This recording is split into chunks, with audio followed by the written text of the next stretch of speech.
Afternoon, everybody. It's great to be with you again for another.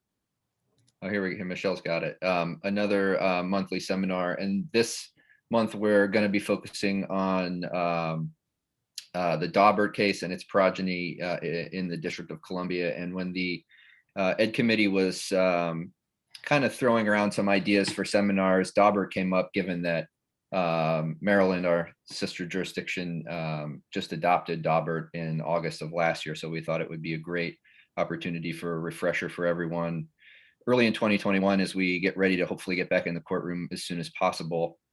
And as we were talking through this issue, it sort of became apparent that, man, with the lawyers that are involved in the big cases in our jurisdiction are part of our organization. So why don't we ask them to come in and give a little talk for us? And so we're super excited to have Barry Nace join us when he gets on, and Jim Green and Michelle Parfitt are gonna start a little bit out of order, but we're ready for that little curveball. And despite a little bit of technical difficulties, I see that no one has their cat filter on. So we're already one step ahead of the game today.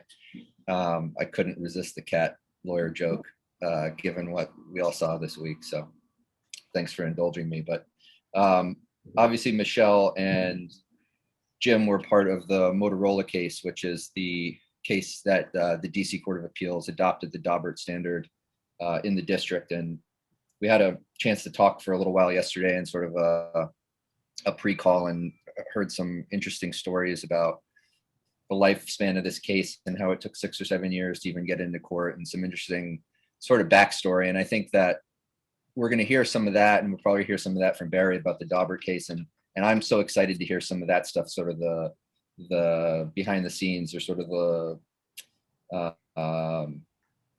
war story, so to speak. And I think it's going to be a really interesting, fun and funny program. And with that, I'm going to turn it over to Jim and Michelle to talk to us about Motorola. Thank you very much, David. If I could just say a couple words, and Jim is going to start us off. We want to first say hello to all of you and thank you for the opportunity to make this presentation. We will try to make it as interactive. Any of you that know Jim and myself, we will probably interrupt each other's sentences. It's a long marriage. So we're real excited to do this. And as always, if there's any questions that we can't answer during the course of this program, we want you to know that we are certainly available and anxious to speak with you about that. So thank you very much. Jim, I'm going to turn it over to you to start. Michelle, thank you. Hello to everybody out there. I wish I could see all of you. This COVID has been something else, but at least we have the opportunity to be together for a little bit and talk about the Daubert Standard in the District of Columbia. We lived that. I want to fill you in on it. We spent some time yesterday, as David mentioned, talking about the case and just inadvertently telling those stories, which oftentimes older lawyers in this profession tend to do. They're war stories. You don't know what the audience is going to do. So they weren't paid, but they were laughing. So Michelle and I are going to try to work that into this presentation. So there is a lot of substance in the PowerPoint with respect to how Daubert came to be in the District of Columbia. And of course, one of the fathers of that is not yet joined this webinar yet, but when Barry gets here, he will have a lot to say, I know. And he was so intricate, of course, he and others in the association, in causing the Daubert Standard to be adopted on the federal level, bringing with it what we thought, and changes to Rule 702 were very important changes. And so in saying that, but I want to do something else just to get you maybe a little bit interested in what could be considered a dry topic. If anybody who's listening to my voice has their cell phone with them, what I'd like you to do is to turn it on, but mute it so you're respectful to what Michelle has to say. Okay, if you've got it on, what I'd like you to do is go to settings. And if this is an iOS like mine's Apple, it could either be OS or Android, but either way it's going to work, and you'll see the point I'm going to try to make. So go to settings, and when you get to settings, I'd like you to go to general, at least that's true for Apple. Go to general, and then go, when you open it up, scroll all the way to the bottom of general.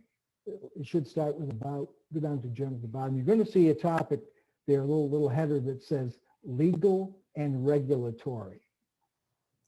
Now that wasn't always there, and it wasn't always when it was there in that position, but that's where it is today in February 2021. So open up legal and regulatory, and then you're going to get to a position where you're going to see a line that says RF exposure. I would normally ask you to raise your hands if you were aware of that before we brought it to your attention, but I think I already know the answer. Now what that little section is, RF exposure, RF of course stands for radio frequency exposure. And that is their warning to you, to what you may be exposed to. So you're looking at maybe for the first time, and maybe if your phone is a couple of years old, when the systems were updated while you were sleeping, that warning was updated while you were sleeping. And it was changed and changed again and changed again. So the background of the Daubert case in the District of Columbia, the Motorola versus Murray on appeal, is about this little device, which is ubiquitous. And this little device, they seem to say, but not out loud and certainly not in their ads, but in their warning, you could be exposed to what? Radio frequency radiation, both ionizing and non-ionizing radiation. And they warned you about it. Everybody feel good now, you've been warned. Please use a headset, please take it away from your head, keep it at a distance, text, all the things, of course, that the phone was not originally intended for, and exposures occur as a result. So with that little bit of knowledge in your hands, and by the way, you can do it for your iPad too. They'll tell you how far away the cell tower has to be, but you'll find there are adequate warnings to you about this. With that little bit of information in hand, and with Barry not yet telling us what he's going to tell us, let's fast forward to Daubert in DC. And my partner and I got interested, and by the way, I am a lucky guy for a lot of reasons. One of them happens to be I practice with a great group of lawyers. And in particular, I've had the pleasure over my lifetime of practicing with Michelle Parfitt. Now, Michelle, of course, has been the president of our association, trial lawyer of the year, all of that. But you really should know that Michelle also is a curious person. She thinks about things. She wonders about things. And then she tries to take action if it makes some sense to her. So in the context of her resume, which is long, and one we won't go into because it doesn't bear on the topic, but what does bear on the topic is her interest and her love of at least two associations that she has become members in. One is ABOTA, the American Board of Trial Advocacy, and the other is the International Association. And that International Association membership of barristers is something that's very special to Michelle. I'm very proud of her for achieving membership in both of those associations. So I'm going to stop the Michelle commercial. I'm going to say to you, though, that I would like you very much to understand that this undertaking, jumping to the cell phone case in the District of Columbia, was done with the FRI standard, FRI-DIA standard in mind. So we had what people thought was an uphill battle, and the slides will take you through it. So if Michelle can go back to that slide. Who are the parties? We had about 13 plaintiffs that were consolidated here with certain firms. We had 17 or so, I think, that were on the outside, but we agreed with the industry that we would consolidate the finding on general causation with those cases as well. So we weren't wasting judicial resources. We'd have one ruling from the District of Columbia Court, and we could all rely on that ruling.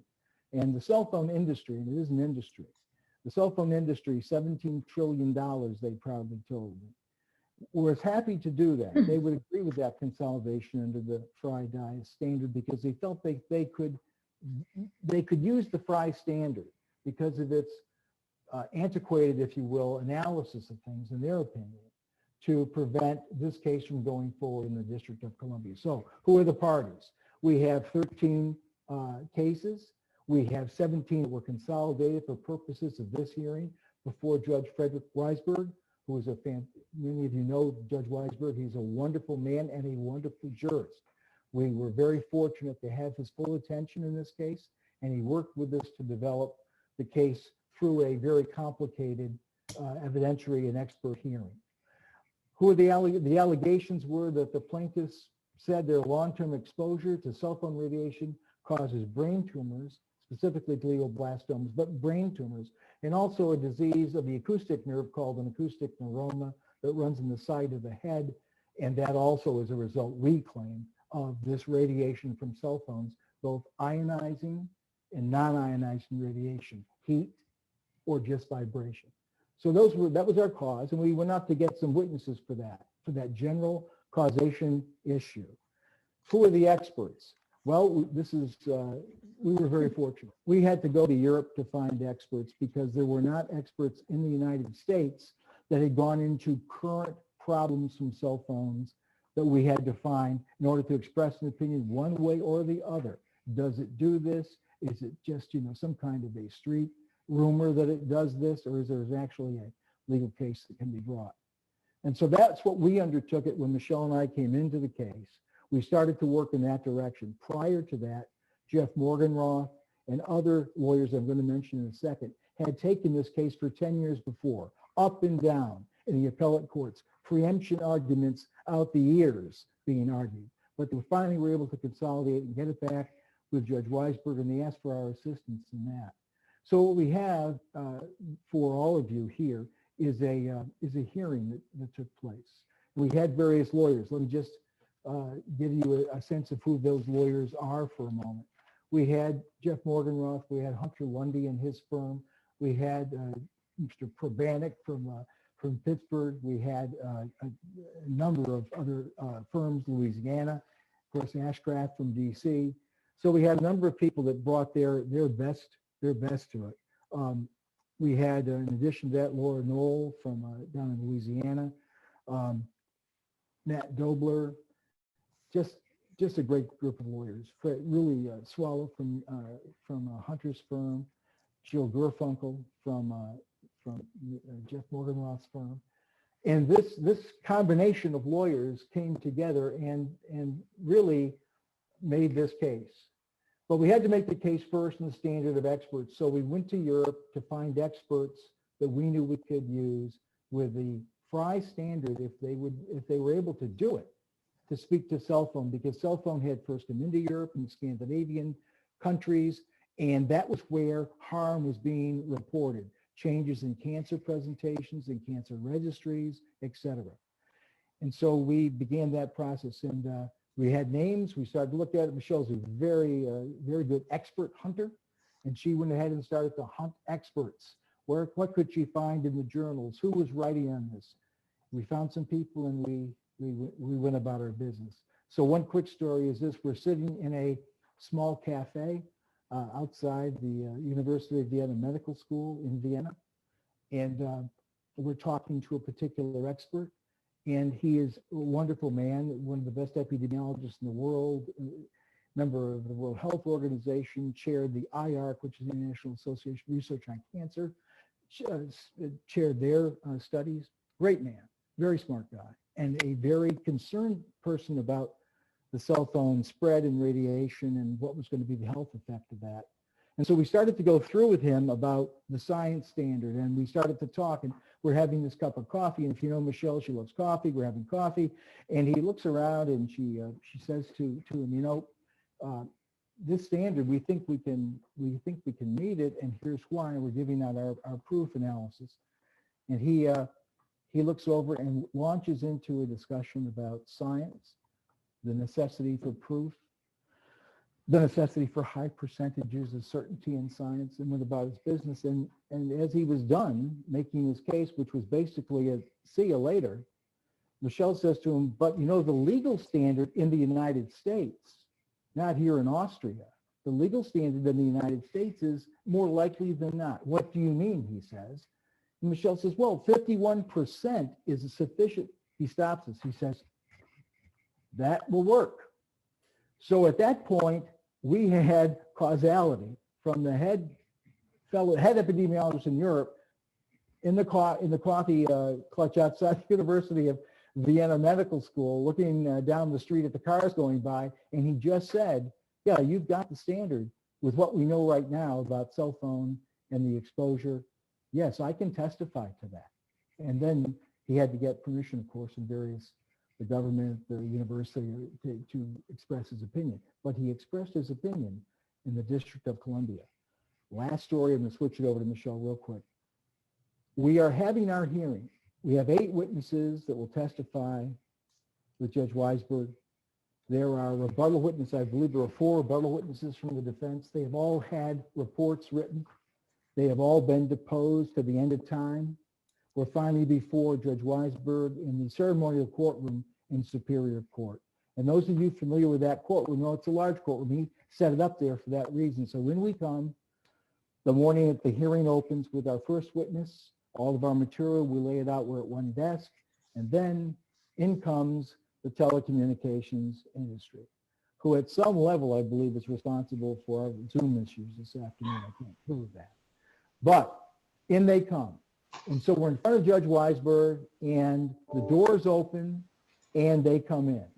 And they kept coming. And they kept coming.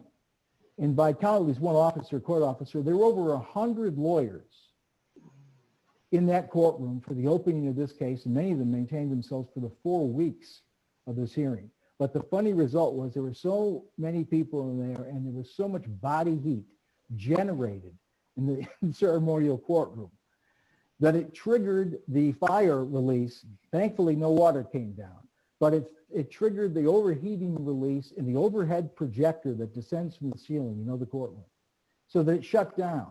And then we had to shut down everything because so much of our presentations and the directs of the experts were using that projector, at least in part, as was a lot of their cross-examination of our witnesses.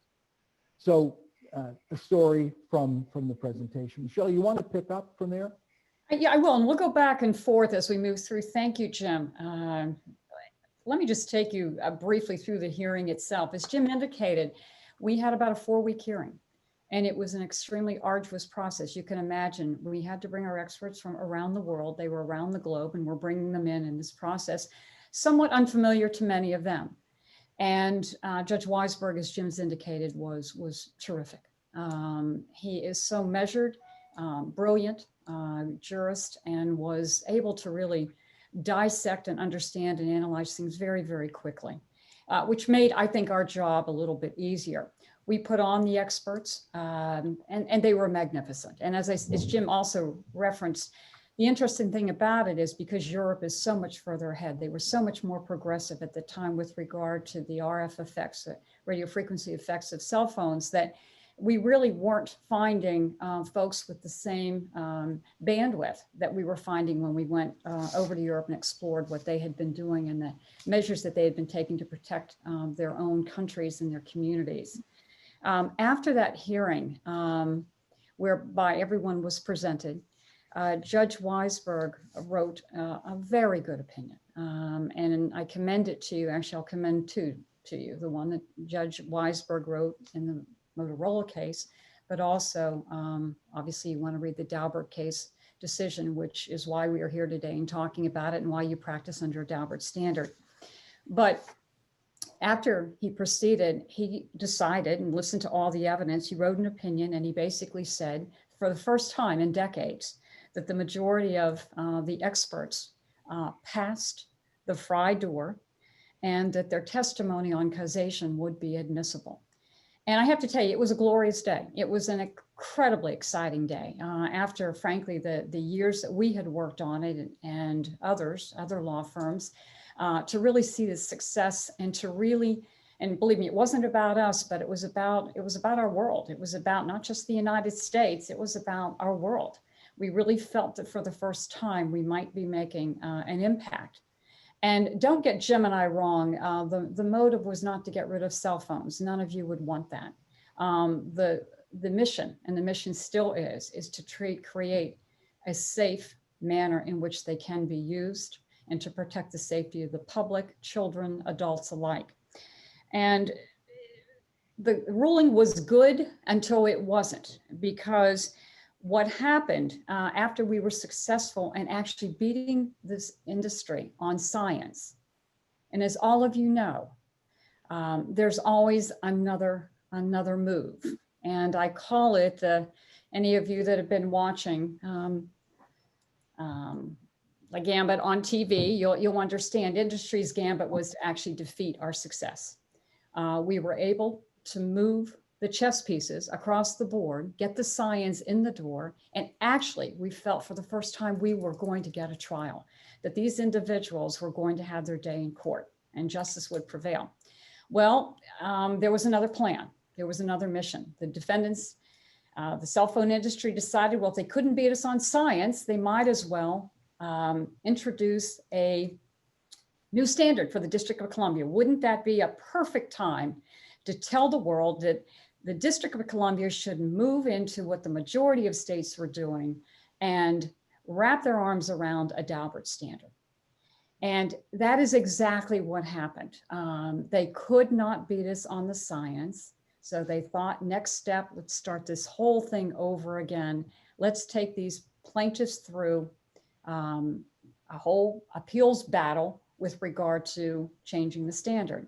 And as you'll hear more from us, it had great impact, tremendous impact. And one thing Judge Weisberg said, unfortunately, in his opinion, and it has come to haunt us, was most, if not all, of plaintiffs' experts would probably be excluded under a Rule 702 standard, the Daubert standard. And let me tell you, they grabbed onto that, saying, and I think the misnomer that, let's go to a harder standard. We think Daubert is a little easier standard. For I wasn't such a great thing to get past. So it was really interesting how the coin was flipped, and we were suddenly thrust into a situation where we were now going to have this issue certified to the Court of Appeals on whether or not the District of Columbia should adopt the Federal Rule of Evidence 702 or the Daubert standard. What the court did say when they certified the question was, we aren't going to duplicate the learned discussion and the underlying science and the extensive summary that Judge Weisberg did. But what we were going to have to look at is whether or not we should change the legal standard that gives admission to expert testimony. And so the court said, we've got a couple options here. We can actually retain the Frye standard, adopt a Daubert standard, or we could craft a revised standard. Introduced now, and I am going to turn it over to Jim, was the appeals process. And I want to share our thanks, Jim and my thanks, to John Carl, who wrote the amicus brief for the DC trial lawyers. And John, I hope you're on this, because not only did you do a magnificent job in your briefing, but you were just wonderful to work with. He helped prepare for the argument. And my partner, Jim Green, who hopefully all of you know, is an incredible litigator, has argued before the Supreme Court, and is one of the funniest men you'll ever meet as well.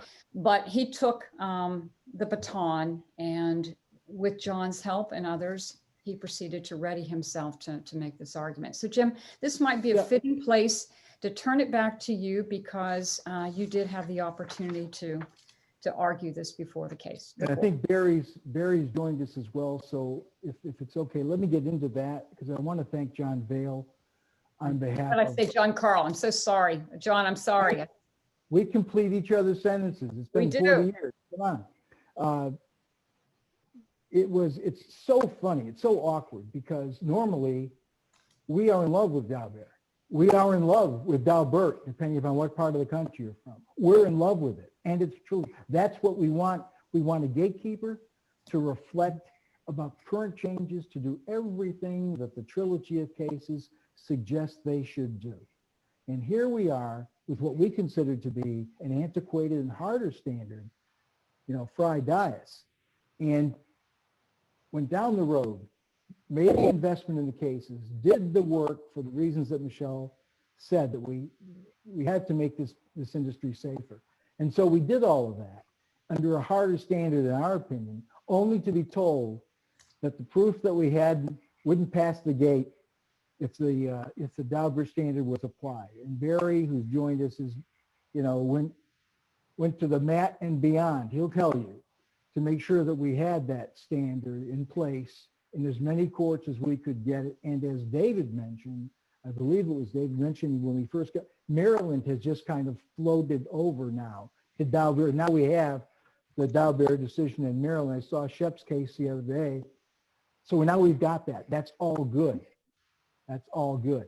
But this decision with the court, we had to say, look, these are the cards we've been dealt. And so what we would like to do is say, give us a break. Can you allow cases that are currently have passed the Frye standard to proceed in the district? Do you have to impose a new standard? Do we have to get a redo in all these cases, both civil and criminal? And the court said, you can lament. The word was lament. I guess it's the Irish here. I was lamenting. You can lament all you want, but we don't have the option of doing a redo, and we don't have the option of giving you a different standard, and we can't do that. So maybe you'll do better under Daubert standard. So let's go do that. Not quite that cavalier, obviously. It's a well-written opinion, but I have to say to you, we tried everything we could to save every one of your cases out there that were moving, every one of your cases that were ready to go before a jury. We did everything we could, and it wasn't enough because 702 had to come in, and that's a good thing. So we're caught in the curious position of arguing against a better standard, in our opinion. But that's some of it. We've taken it out of order because Barry was having the connectivity problems that we all were. And Michelle, I don't know if you want to add anything to that, or if David should just toss it to Barry, because now we got to go back to the future. Sure. I would just simply say this, and I put this slide up, the impact of Motorola.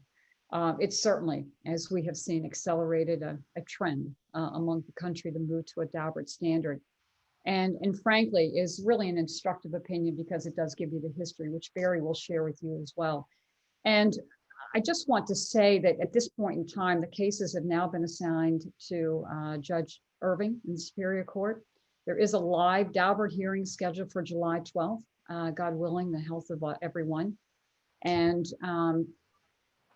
just quickly, I'll run through this. I think most of you know this. We've recently had the acceptance of Daubert in Maryland. And I just want to say, with regard to the gatekeeping role that seems to be and continues to be reinforced in our courts across the country, what we see from the courts in Daubert and what we see instructive from all of these decisions on Daubert is indeed the role of our judiciary, and that is understand what your role is, understand that it's methodology and reliability that matter. And it's not the experts' opinions that matter, it is their methodology. It's not if their experts are correct or not correct in that moment, it's their methodology. So I think that we're seeing through, in at least our world, in the mass tort world, we're seeing great emphasis with regard to that, not only in the talc and ovarian cancer litigation. If any of you are familiar with the Roundup litigation as well, with the non-Hodgkin's lymphoma, again, the Ninth Circuit was careful to reiterate that a judge should never exclude an expert opinion merely because he or she thinks that it is different, or it's the jury at the end of the day that it's their province to decide based upon the court's decision that the proper methodology and reliability of the science has indeed been established, the jury to ultimately make that decision.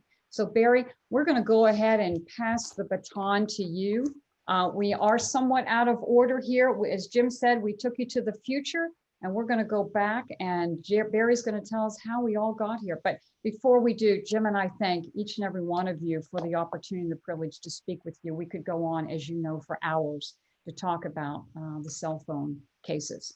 But Barry, go get them. Okay, well, can you, I've had so much trouble with this thing today. Can you hear me? we Yes. can't. Okay, and you can see me. We can't. All right, so we still don't have everything the way it ought to be because I got a bit of a PowerPoint here that I'm gonna have to be waving my hand when I want somebody to change the PowerPoint for me. But it was so good to sit here and hear, Michelle, what you were saying in the last few minutes, understanding that back in 1993, 4, I guess it was, I wasn't exactly being given a whole lot of credit for this, because all we heard from everybody, including the conservative judges, was gatekeeper, gatekeeper, gatekeeper, and so on. So I want to go back and kind of how we ever got to this position is really, the more it happens, the more interesting it becomes. I'm a guy who went to college in central Pennsylvania, a school called Dickinson, and I majored in chemistry and I minored in biology. And I thought I was going to be a chemist, and things change as they do in your life all the time. And the next thing I know, I'm in law school, and I thought, well, maybe I'll be a patent attorney. And I did that for a couple of years. I didn't like that. And here we are into 1973 or so, and I start working with one of my mentors was Earl Davis.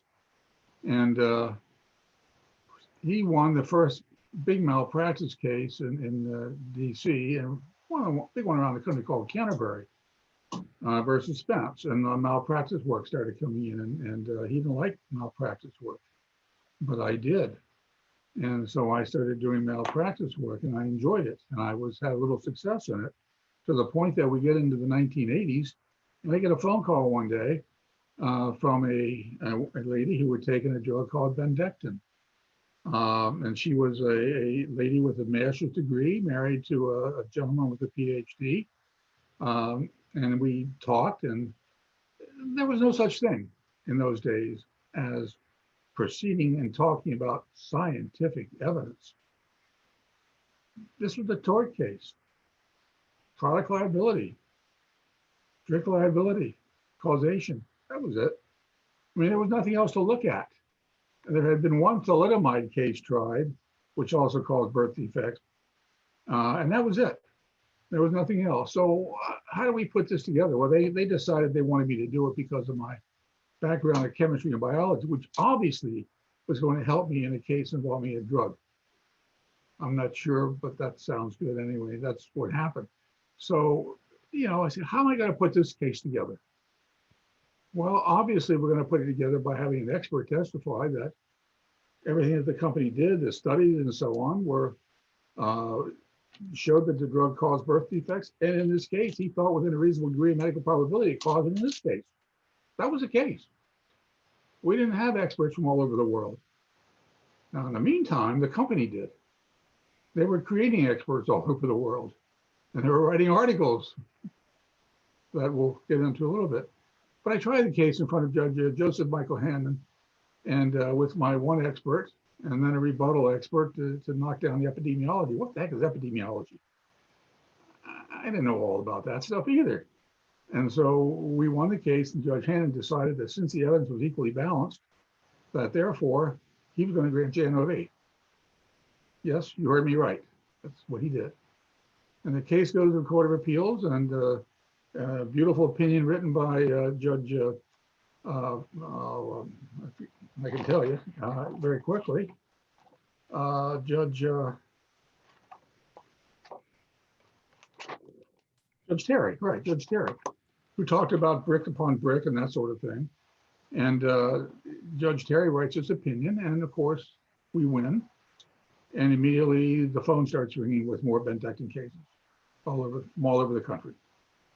And we ended up with, I was asked to do this Daubert case, which was in San Diego, and a Schuler case, which was in San Diego. And among the other dozens of cases that we had taken at the time. And in the meantime, we're trying cases, and we're being successful here in DC. And every time we try a case, we would learn more. We would learn more about epidemiology and what it doesn't mean, as what the company would tell you. We learned about animal studies. We learned all about in vitro studies. We learned about animal studies, by the way, were not important. We only do them and spend money doing them because they're not important, right? We do in vitro studies. They're not important either, And we also have all this pharmacological data. And, really the only thing that counts is epidemiological studies. That was the position of the defense. So we're trying the cases and we're being successful in the cases. And we go into, and losing cases at the summary judgment level or directed verdict level because of basically Fry. And, you know, every time we lose a case, we would petition the Supreme Court eventually. And it took about 5 or 6 or 7 of these petitions, which is not unusual, as I understand it, to get the Supreme Court to take the Daubert case. Now, the big thing in the Daubert case, of course, was Fry. And if you could put up the Fry thing, we've had people here talking about Fry. The court's talked about Fry for 75 years.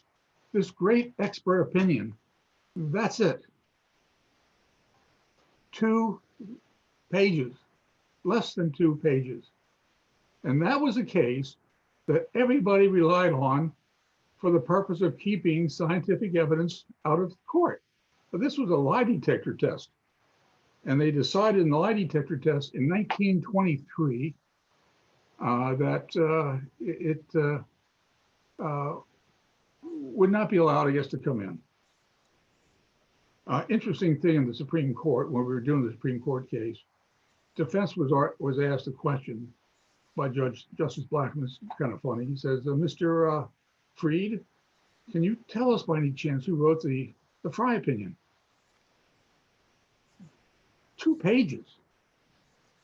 And he stands there and he obviously doesn't know. Nobody knew. And finally he says, well, I suppose I should know, but I suppose I don't. And that's the Fry decision. All right, you take that thing down because it's really, in this time, it's worthless.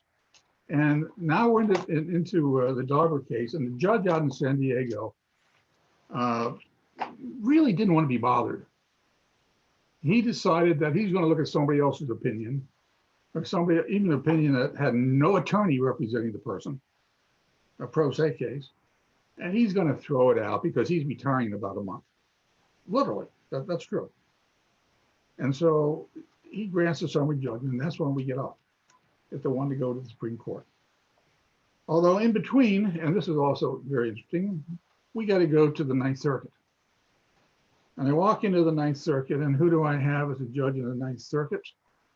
I'm almost tempted to say, Michelle or Jim, could you tell me who I would have had in the Ninth Circuit that you did not want to have in the Ninth Circuit? There was a judge there whose name, am I going to say something? No. The judge there whose name was Kuczynski. Judge Kuczynski was going to be Scalia's replacement. Judge Kuczynski is very smart, because he's a very smart guy. But to tell you how this stuff goes, he has a whole law school class there to watch this argument. And I did my argument with 702 and all that stuff in it. And I'm clearly right. Makes more sense. The defense gets up and gives their argument, and they are clearly not winning the argument.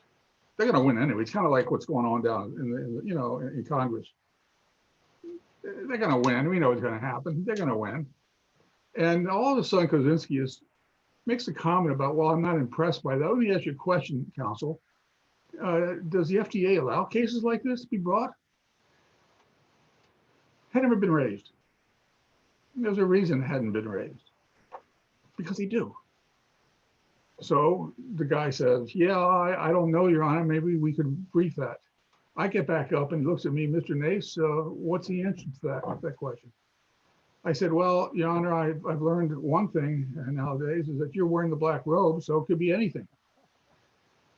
And I said, we haven't briefed it. 1 day later, out comes the order, brief it. 1 week, we brief it, and it's 100% on our side. The opinion comes out, you see nothing in there about the FDA issue. Not a word. It never happened. Instead, he throws the case out based on the old Fry type standard. Now we get to the Supreme Court, we petition up there. And when we get there, I was smart enough to hire a professor named Gottesman, Mike Gottesman, who was at Georgetown at the time, who was a noted Supreme Court lawyer, and they took the case. And a couple of things that were said in that opinion by Justice Blackman. Can you put up the first page I had there? Brianne? Hello? Here we go. Now this is what I'm going to show you is all from the Daubert opinion. And one of the things we always heard was, oh, the experts, you know, they're the junk science. These guys are Charlotte, they're no good. This one line now, Supreme Court opinion. Instead, they responded, that's us, the respondent's motion with the testimony of 8 experts of their own, each of whom also possessed impressive credentials. By this point in time, we had 8 experts. I mean, we had everything from pharmacology to in vitro to animal to, you know, I mean, we had it. I had it all covered on that. And as you can imagine, being a malpractice attorney, I did know how to ask the questions such as, do you have an opinion with any reasonable degree of medical probability or certainty, doctor? Right? You keep that in mind as we go through this. But we had the experts. So let's go to the next page. Justice Blackman says, and we all know this is Rule 40101. What is relevant evidence? Now think about this. This is a case where we're trying to prove that a drug causes a birth defect, and we can't see it happening. We don't see the 2 cars hitting each other. We know she took it. We know that she took it at the time that it could cause this defect. But that's really all we know. And we know other things didn't happen that could have caused it. So what's relevant? Any tendency to make the existence of any fact that is of consequence in determination of the action more probable or less probable than would be without the evidence. Well, how could you possibly argue that evidence showing from in vitro studies that the drug interferes with the way the cells break down? Can that not be relevant? Or they do animal studies, and the animal studies show that this drug is worse than any other drug, including thalidomide, that they compared it to all along. Is that not relevant? Does that not help? And then you have the pharmacological data. This is an antihistamine, basically. Well, we know things about antihistamines. We know that it can do this and can do that, all of which have to do with the way the cells develop and divide. Is that not relevant? Is the epidemiology studies not? Of course they're relevant, but just because you don't find with 95% statistical significance that a drug is associated with doesn't mean it doesn't cause it. What if you look at 85% significance? Or how about if we go back to 51% significance? Almost all the studies were positive at that point. But we shouldn't do that. You know, just Kaczynski said you can't do that, even though the experts said you could do that. So let's go to the next one. 702. You went too far. Here. If scientific, technical, and specialized knowledge will assist a trier of fact to understand the evidence or to determine a fact and issue, like maybe a drug did cause or is capable of causing a birth defect, a witness qualified by expert knowledge, skill, theory, and so on, may testify in the form of an opinion or otherwise. This is what we all work with. We all work with 401 and 702. But in this case, were they not going to apply? Under Fry, they don't apply. Now let's go to the next slide. Here's what Justice Blackman said. And this was interesting, listening to Michelle and Jim talk about this. Fry made general acceptance the exclusive test for admitting expert scientific testimony. Yeah, it did. In 1923. That austere standard, absent from and incompatible with the federal rules of evidence, should not be applied in federal trials. You can't be any more specific. And why not? Further, in the opinion they talked about, the federal rules of evidence were designed not to keep evidence out of court. It was to liberalize the ability to get things into court, such as in vitro studies, animal studies, pharmacological data, and so on. Okay, let's go to the next one. Okay, let's take that one down for a minute. I want to talk about something else. So indeed, we win. We win the case. And we win it by 7 judges total going with us. Justice, the chief judge at the time, and another judge also agree with us in principle, but they dissented on another issue. So they affirmed and dissented, agreed and dissented. And one of the things they talked about in dissent was the gatekeeper role. I would like you to go through sometime the Daubert opinion and see how many times gatekeeper is mentioned. I think it's once. I may have missed one, but the point is, it's not too often. And one of the things I also wanted to put up there that I guess we missed, is, and Michelle was talking about it, but remember, this is 1994. We're fighting with Fry, and here's what the Supreme Court says, and Michelle talked about it, and I always have said from day one when this came out, this is the important language in the case. The focus, of course, must be solely on principles and methodology, not on the conclusions that they generate. You cannot imagine how many federal judges violated that over the years because they don't like the opinion, which is 100% wrong. The point is, if your expert is following the proper way of doing things or deciding things, deciding the scientific method, it comes in. Now, where does the gatekeeper come in? It's even described in the opinion. If the expert were to describe the moon as being made of blue cheese, yeah, he can keep it out. We can all agree with that. But that's the extent that the Supreme Court goes to say it doesn't come in. That's the example that they use. And certainly what we're talking about is far removed from that. So we win. And of course, later that day, I get this phone call. This is kind of an aside. I got a phone call from the Kansas City Star. And the guy's talking to me about I'm thrilled. I'm happy. We just won, you know? Well, I'm listening to him ask me questions, and I'm thinking, did I read something wrong? Did I lose? Well, it turns out that Merrill already sent out a press release. And in the press release, they talked about the importance of what? The gatekeeper. The gatekeeper appears in that memo or in news release more than it does in the Supreme Court decision.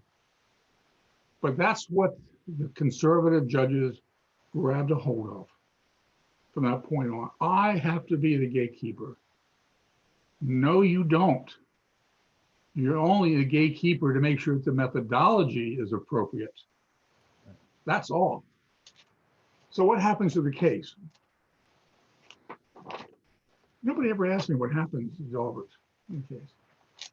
Remember I told you Judge Kaczynski in Ninth Circuit? Well, I really never knew. And I don't know if any of you do, but once you win a case in the Supreme Court, and they basically say the trial judge is going to do these things, how does it get from the Supreme Court to the trial court?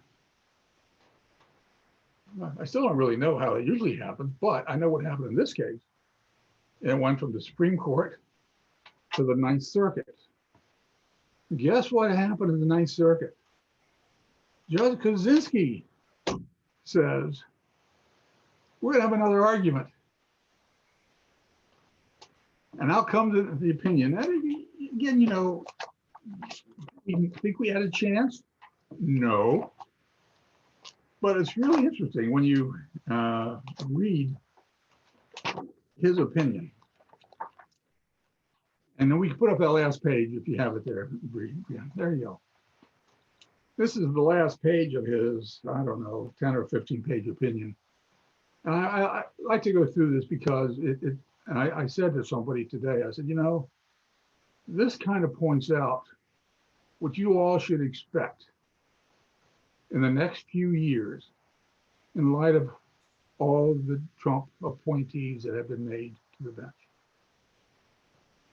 As the district court properly found below, the strongest inference to be drawn on plaintiffs and so on the epidemiological evidence is that bendectin could possibly have caused plaintiff's injuries. Well, you're never going to find anything more than that epidemiological evidence because epidemiology evidence does not talk about individual causation, period, end of story. Brilliant statement, Judge. The same is true of the other testimony derived from animal studies and chemical structure. Are we going to have an animal study alone? You're going to have chemical structure analysis? No, we got it all. We got it all in there. And then he says, these experts testify to a possibility rather than a probability. That, I have to say, to be blunt about it, is an absolute lie. And let me read to you what one of his footnotes says. Dr. Palmer, who is one of our experts, could not similarly bolster his testimony, unlike the other experts who speak in terms of probabilities. Get that? Unlike the other experts who speak in terms of probabilities, not possibilities. Dr. Palmer goes as far as to conclude that plaintiff's injuries were in fact caused by bendectin rather than another cause. The record in this case categorically refutes the notion that anyone can tell what caused the birth defect in any given case. How does that comport with what the Supreme Court just told us? Now, do you really think that an attorney who's been handling these cases one after the other, who's been successful in medical malpractice cases, suddenly doesn't have testimony within a reasonable degree of medical probability or probability of certainty? I can guarantee you every expert testified that way. And he says, plaintiffs do not quantify this possibility, otherwise indicate how the conclusion about causation should be weighted, even though the Southern legal standards always require proof of causation by preponderance. Yes, exactly, by preponderance of the evidence. And it goes on and basically saying, well, if we send it down now for them to really change their testimony, there would not have been a change made to any of the testimony at all. And if we did that, that just wouldn't be fair. You know, I wouldn't look at. And they have to stand by the original conclusions. Well, they did then, and they do now. 25 years later, they stand by it. But you know what the result is. Thrown out again.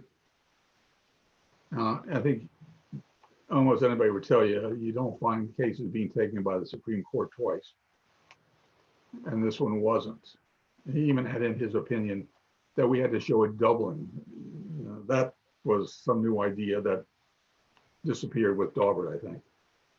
And so the case never got back to the trial court. The case never got tried. That case was over. And so these kids who had satisfied the Supreme Court of the United States that their expert testimony, you should look only at the methodology. No one in this file ever testified that the methodology was incorrect.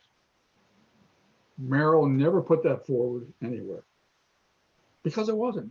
We even had a scientific paper saying this is the way you do it, written by somebody who wasn't involved in our case whatsoever. So Merrill got away with it. And I was going to say a couple of things that about, you know, they bring in these opinions of these articles. They're written by people around the country. They had one in the world. They had one study, for example, that had 45 women in it, half of whom didn't take the drug at the time. It could possibly cause a birth defect. That was a great study. They had another great study that was done by a music teacher in Cincinnati, where the company was located, whose job was to compare people who took bendectin and didn't. Well, we found out that she just made things up as she went along. We had another study that one of my friends was trying a case in Pennsylvania, up in Philadelphia, and found a letter sent from the attorneys to this expert saying to him, make sure you put in there that we paid for some of this because Barry Nace is asking these questions. And then we had another one where they said, the expert sent them an email or letter saying, I'm sure you're going to be happy with the results. Yeah, Jim got it real quick. Yeah, we don't have the results yet, but we know you're going to be happy with them, whatever they are. So, you know, the company lied about all these things. We kept winning. The interesting part was every time we'd win a case, all of which ultimately were lost, but every time we'd win a case for trial, and the jury had an opportunity to award punitive damages, they did. Every single time. That's not just a coincidence. That must tell you that the jury got the picture at what the company was doing. So we get that far, we do all that, and we're faced from that point on, everybody's faced with gatekeeper, gatekeeper, gatekeeper. And every time we go into court, we'd have to explain what that is. Now, we did have a gatekeeper case in DC that I also think is relevant to what Jim and Michelle were talking about. And that's a case called Ambrosini versus Upjohn. There's another drug case like this. It was in front of the famous Norma Holloway Johnson. I know you're all too young to remember her, but she was the female Joseph Michael Hammond. And this was all happening around the time that the Daubert case was going up to the Supreme Court. Different drug called Provera, different drug. She threw it out. We go up to the DC, a US Court of Appeals. We win. Comes back down, Daubert issues. Now she's going to have a Daubert hearing. I know what you're talking about, Michelle and Jim. Experts had to be brought in from Chicago, from Philadelphia, snowstorms, you know, all kind of stuff. We brought them all in. They heard the evidence. He throws it out again. We take it on appeal again. And this time we win. Now, we win 2-1. And guess what? Upjohn says, we're going to take this case to the Supreme Court. He said, go right ahead. At which point the case settled. Right? But it shows you about this ridiculous concept of being a gatekeeper and holding a Daubert hearing. Daubert hearing is just what you want to do is if they're going to do that, then you want a Daubert hearing too. You want to Daubert all of their experts. Why not? You know, and I think a lot of the judges, I've heard two aspects on this around the country. Maybe Michelle and Jim know more, but I've heard that there are judges around the country who just hear Daubert. Oh, I got to do it. I have to have a Daubert hearing. I've also heard some other people say, oh, they're not going to do that here. They're not going to play with that. We'll put the evidence on and see how it sounds, and which is what you all would really want to happen. So I think that kind of brings you somewhat up to date to where you all take over on doing this sort of thing. But boy, you know, I'm starting to feel rather old when I realize it's about 30 years since Daubert and 100 years since Fry. I mean, I got people in here who are helping me put this thing together today who were barely born at the time that these opinions came out. So, but you can see how you track them, how one does lead to another. And your opinion, Jim and Michelle, is a logical sequence to what Daubert was. And even the Oxendine cases in DC and the Ambrosini case, they all eventually get to where hopefully you get to the final decision that you want. Thank you, Barry. Thanks, Barry. Dave? You. Thank you very much. That was incredible. I can listen to you guys talk all day about this. And, you know, 15 years ago when I was learning evidence in law school, I never thought I'd have a chance to be a moderator of a presentation where the lawyer who was behind the Daubert decision was speaking. So it's a cool moment for me, just on a personal level. So just wanted to share that. And Jim and Michelle, just awesome. So just super happy with the presentation. You guys were fantastic, and ask everybody to give you a virtual round of applause since we're. David, thank you very much for the opportunity. And Mary, thank you. The whole trial lawyer organization, we